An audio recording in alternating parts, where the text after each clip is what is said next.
What's up, guys? This is Puck15, and I'm here with Zach Gallagher. Hopefully I'm pronouncing that right. Dendinger. Close enough. It's okay. Alright, we're just going to do an exclusive interview for the owner of a label. Exalted Records. Exactly, yeah. So let's get this over with. Let's actually start off with the very beginning. Like, where were you born and where will you grow up? I was born in Marion, South Carolina, and I kind of grew up everywhere. I lived there briefly. I've lived in Alabama, Louisiana, Florida, a lot of places in the South. Mm-hmm. But for the most part, I spent most of my time in the Black Hills of South Dakota, and this is what I consider my home.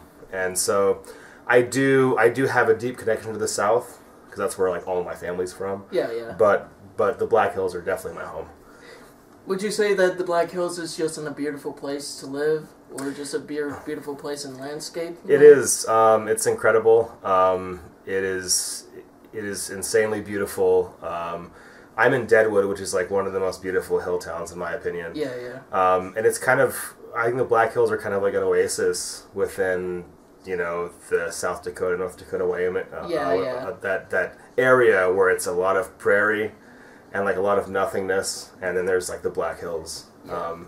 And yeah, I love it. Lots of things to do, lots of like winter sports, hiking, trails, biking, all that kind of stuff. So yeah. Yeah, yeah. A lot of camping involved. Absolutely. As well. Absolutely. Yeah. All right. For my next question, when did you actually first got into metal? I probably first got into metal whenever I was in middle school, many years ago. And it was through stuff like, you know, Metallica and like Iron Maiden and that kind of thing. And then I kind of, the more I delved into it, of course, as it is with many people, it's like, oh hey, there's more extreme versions of this, and there's death metal, and there's black metal, and there's stuff like grindcore and like. But yeah, it was definitely through a lot of those entry level bands, like Metallica and stuff. Who I'm not super into anymore, but you know. All right. Respect. I was about to say why black metal and specifically on your music. I've always had a special, like, I've been especially attracted to black metal because not just the sound, because I like how atmospheric it is while still being extreme, but I also I love the themes of black metal. I'm very fascinated with like the left-hand path, and black metal has always been able to deliver both atmospherically and spiritually and aesthetically for me. Yeah, yeah. Whereas other subgenres I also love, but just not in the same way. Black metal is very special to me in that sense. Would you say that black metal is your #1 favorite metal subgenre? For sure, yeah, okay. Yeah. Right. I'm also a big death metal fan. I'm a big doom metal fan, thrash metal. I mean, like, I love all kinds of music, but black metal is definitely #1 for me. All right. When did you start? When did you first got into an instrument, like the drums, for example? I started drums whenever I was 10, around 10. My grandfather died, and I always wanted to play the drums, and he made sure after he passed that I got a drum kit, because that's what I always wanted to do, and yeah, I've been drumming ever since. So it's been you know, several decades now of me drumming. I'm not terribly good at it, but I've been doing it for a very long time. What about the other instruments, like the keyboards, the other guitars and some stuff like that? What other instruments do you actually play? So yeah, keyboards I got into later. Whenever I was in high school, I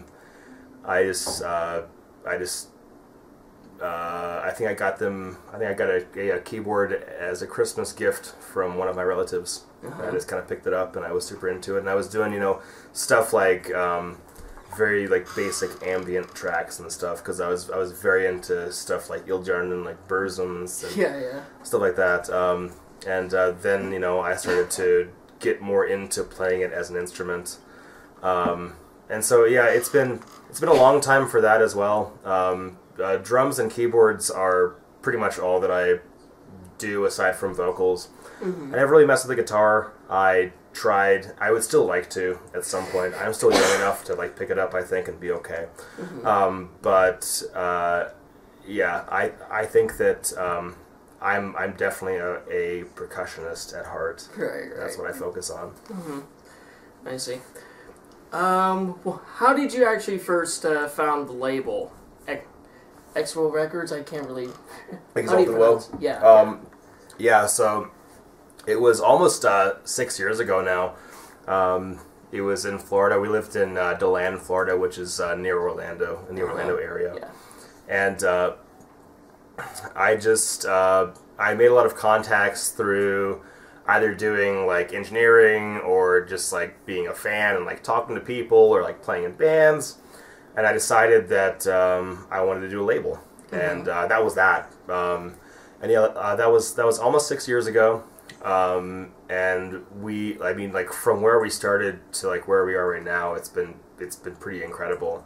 I feel like now in coming on year 6, we're like we have an incredible amount of momentum, and this is like this might be like our fucking year, you know what I mean?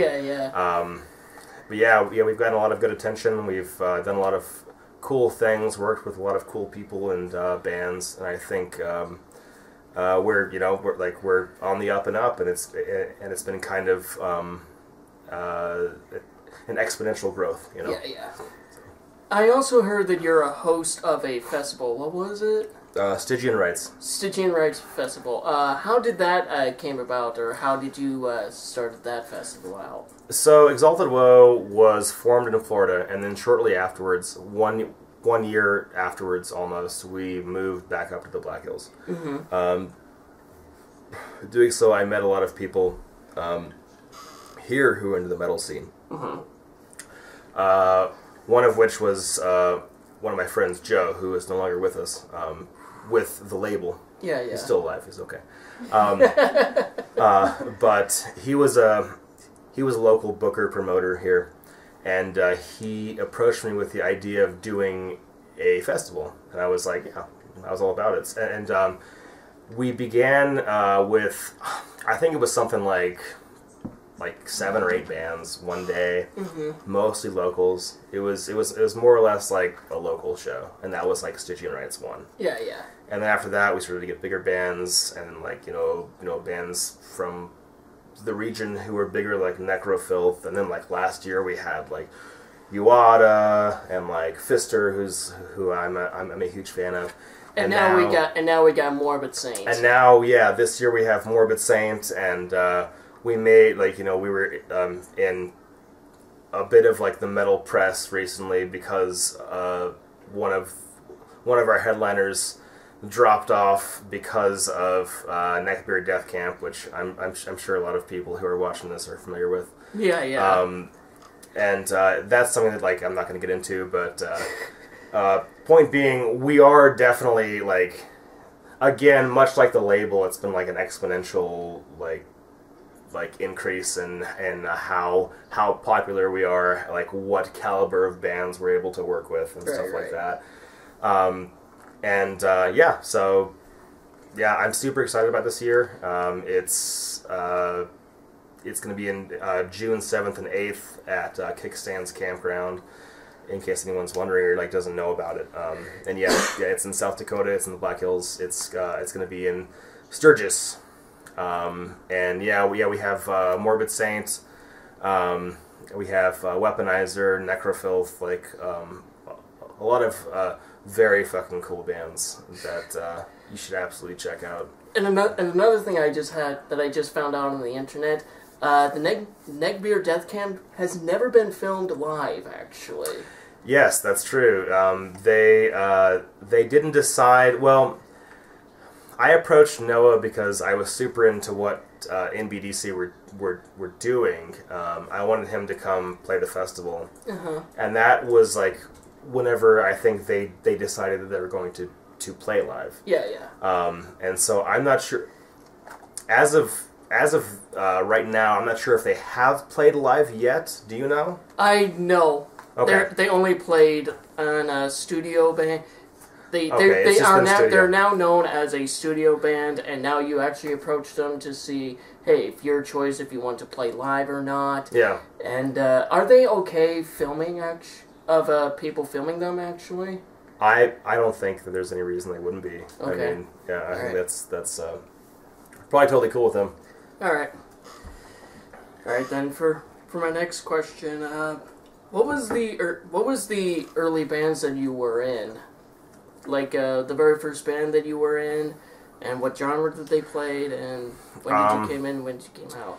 I was in a band many years ago with my now current guitarist of both Exalted and Harhug, my buddy Grant. It was a band called Vomitricide, and this is back whenever we were in it must have been like middle school, and it was like death metal. It was it wasn't the best, and that's kind of that goes without saying if you're in middle school trying to start a death metal band. Yeah, yeah. Yeah, it was a lot of fun, and yeah, it was me and Grant, and then a couple other friends. Grant was on guitar. My buddy Chris was on guitar. I think Grant might have been doing bass, and then Chris's brother was on drums, and I was doing vocals. But yeah, it was fun. We sucked, but it was good practice. Did you release any material under that name or no? We recorded I think a 1 or 2 song demo, and it is just like lost to the ages now. I'm not sure where it is. I would love to like find it and unearth that and listen to it because it's been so many years. But it is definitely somewhere. All right. So, for my next last question, and then we'll get to the next section, which is MA. Getting to the missing information. Sure. My last one is, how is it like being in bands and running a black metal label and running a festival at the same time? How's it like for you? It's kind of stressful, but I'm able to make it work because a lot of these things tie in with each other. And so, while I'm running the label, I'm also running the festival, and like I'm doing a lot of the same things. Same with like the band, because then like I always book my own bands sometimes whenever we're in need of like a local band or someone for the festival, and so I'm doing everything like simultaneously, and there's like a lot of parallels, and so it's definitely stressful, but it's not as stressful as you might think that it is. Yeah. Yeah. I guess that's it. I mean, it's not as bad as one would think. Yeah.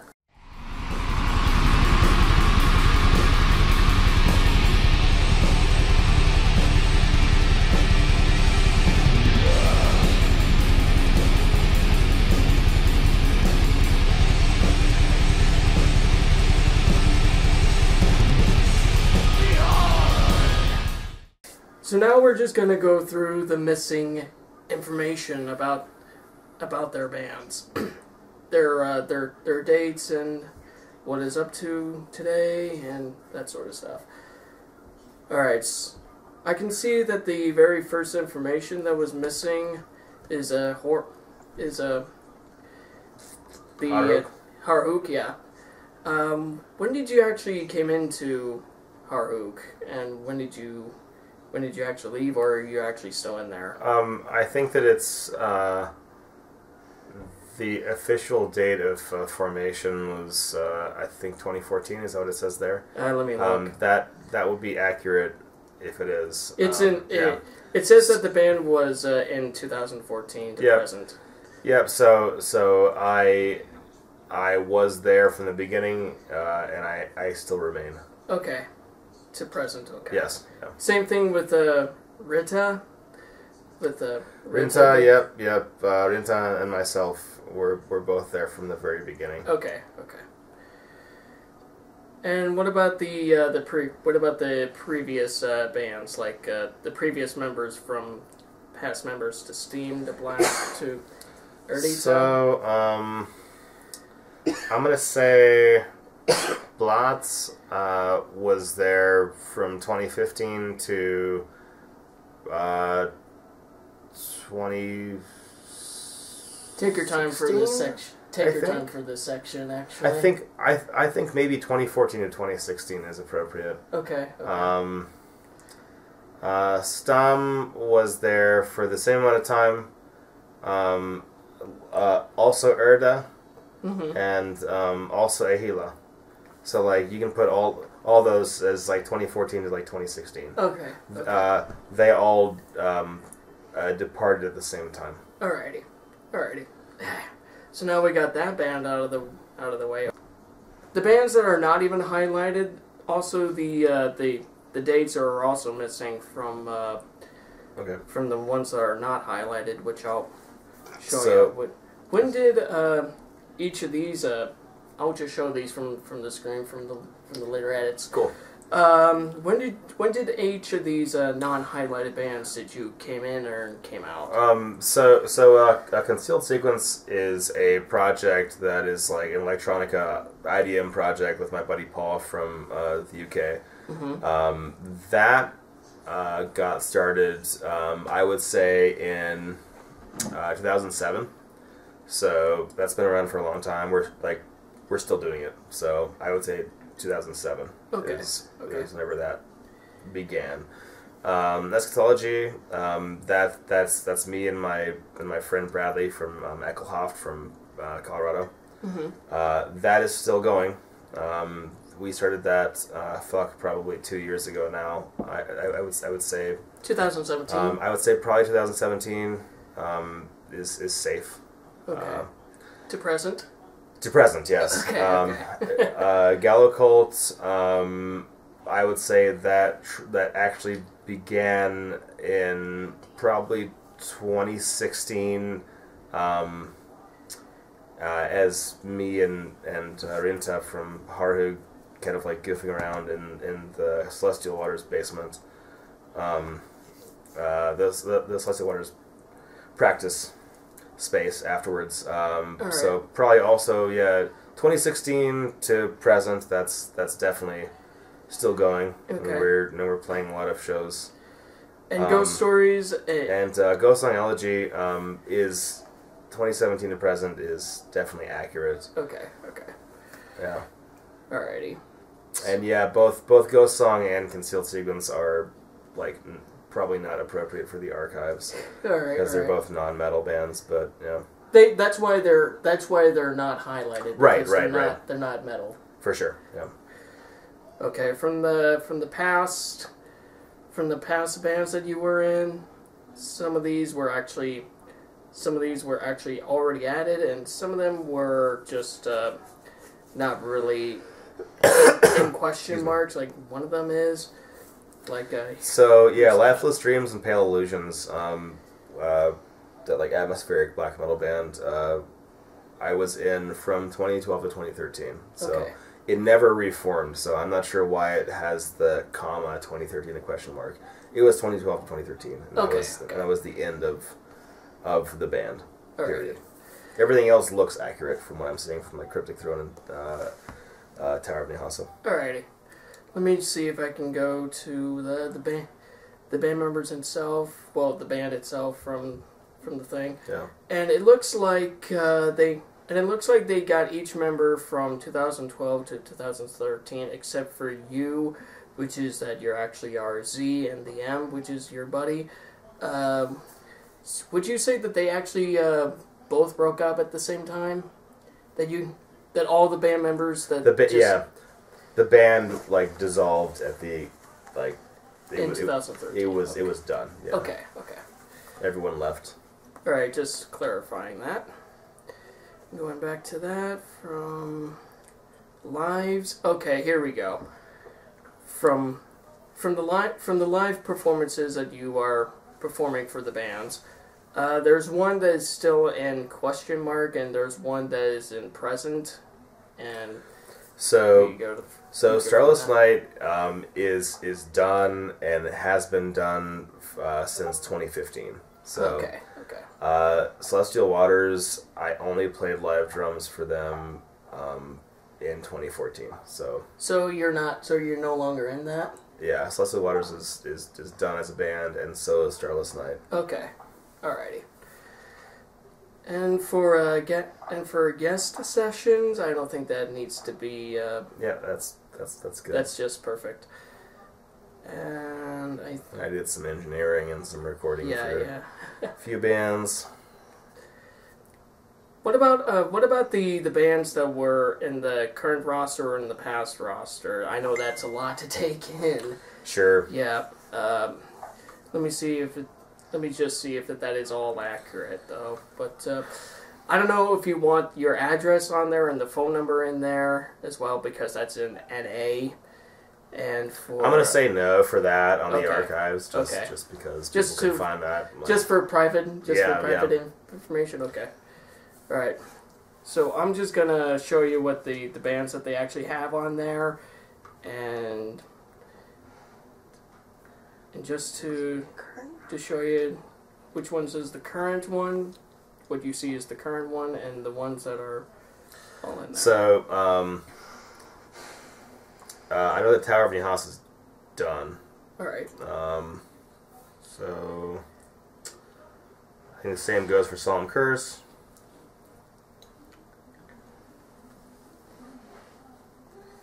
And Verticrux is no longer with us. So current? So Arbor Mortis. Yeah, this is under current. Yes. Tower of.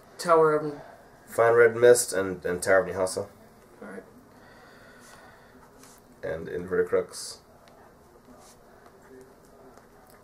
And I think the Solemn Curse are not a thing anymore. We'll have to ask Fred. Yeah. I don't remember. And then we're on. Yeah. I think that's it. Alright. And there's lots of there are some bands that are definitely on the label that aren't on that list too. Yeah. Right. Like yeah. Yeah, definitely.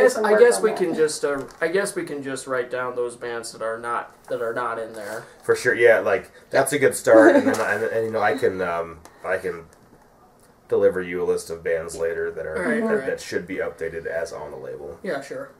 Okay. What about the previous roster? The previous roster, like the past roster, and that's like a short list. So here's actually the small list though, if that's all accurate.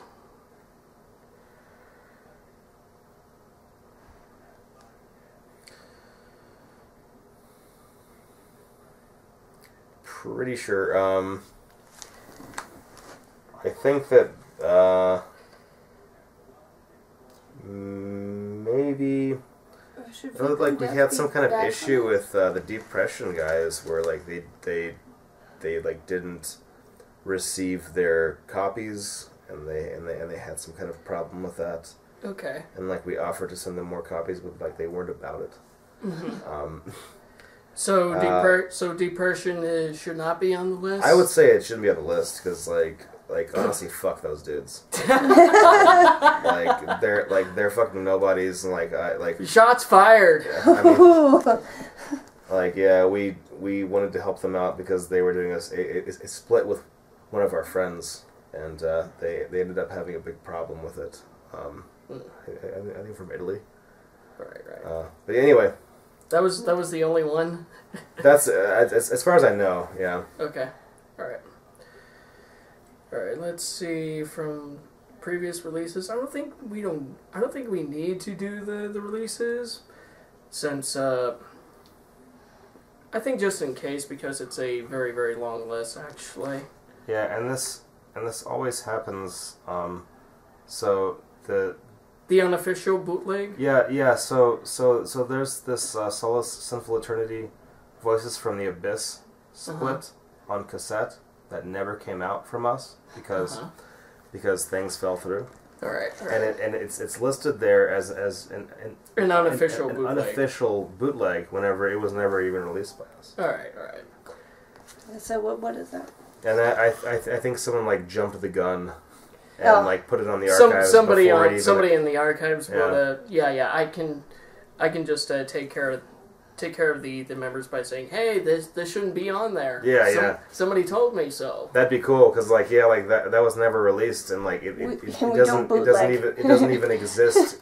Like you hear it first. Well, what did you actually say? You don't do bootlegs? No, never. That's brutal. Like in a way that I'm not. I don't like trying to take money from bands. Or your label is not a. We'll put this on record. Your label is not a bootlegging business. No way, no, and no one will tell you that. Yeah. That's why because I've seen that before on the archives. It's very weird, and that's just a thing that fell through. There is literally no physical copy of that from us that exists. So it's interesting what can happen online just whenever someone jumps the gun like that and puts it on the archives. What about the one that says what about the one that says that did not have the unofficial one? I have no idea. Like I'm not sure where that even came from because there's the two versions and like one of them is unofficial, one of them is official, and like that was just never a split. So would you say? So would you say that both of them, that both of the copies should not be on there? Yes. Okay. Yeah. Alrighty. Yep. I guess that's under taken care of. Yeah. Let's see what else says. Missing information. Oh yeah, I don't know if you want this information out there. Your age, the birth date. I look very good for 48. Going on 49 in April, but no, I like to keep my age private because I don't like people making fun of me. Everyone likes to make fun of me because they think that I'm too old. All right. So the age can just stay NA. Yeah. Okay. Alrighty then. So. And it's funny because I look a bit younger than I am, and then once I divulge my true age, people say no, like now you're too old to be into metal anymore. Right. So they age shame me on both ends of the spectrum. The buzzword age shaming. Yeah, absolutely. You're too young. You you're too young to play metal. And then no, now you're too old. You're not sure what's hip anymore. You're out of touch. Right. Yeah. So. All right. Let's see what else is missing. The tower. Oh. Let me see if I can go to each member from the past. Streets is done.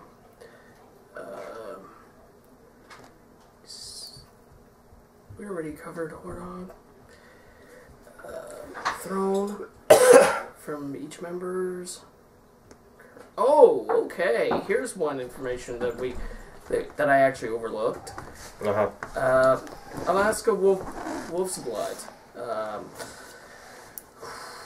I don't know if you know this information I don't know if you know this information or the information that each member got in or out, but here's that one information. Like one person is actually in unknown. I don't know if you. Sure.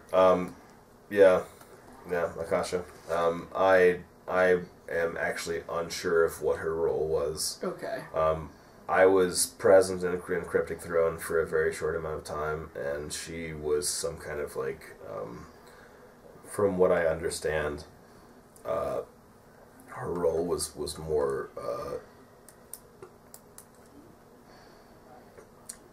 I guess in terms of like aesthetics and like the ritualistic aspect of the band more than like playing an instrument. Yeah, yeah. So, but yeah, again, my time was very brief. It was very short, so you don't know the information. I do not. Okay. All right. See from Castle of Wonders. Let's see. Okay. Current. Excuse me. The complete. All right. Was Grant Johnson out at the same time when you were out? Yes. Yeah. Okay. Yeah. The band was done. All right.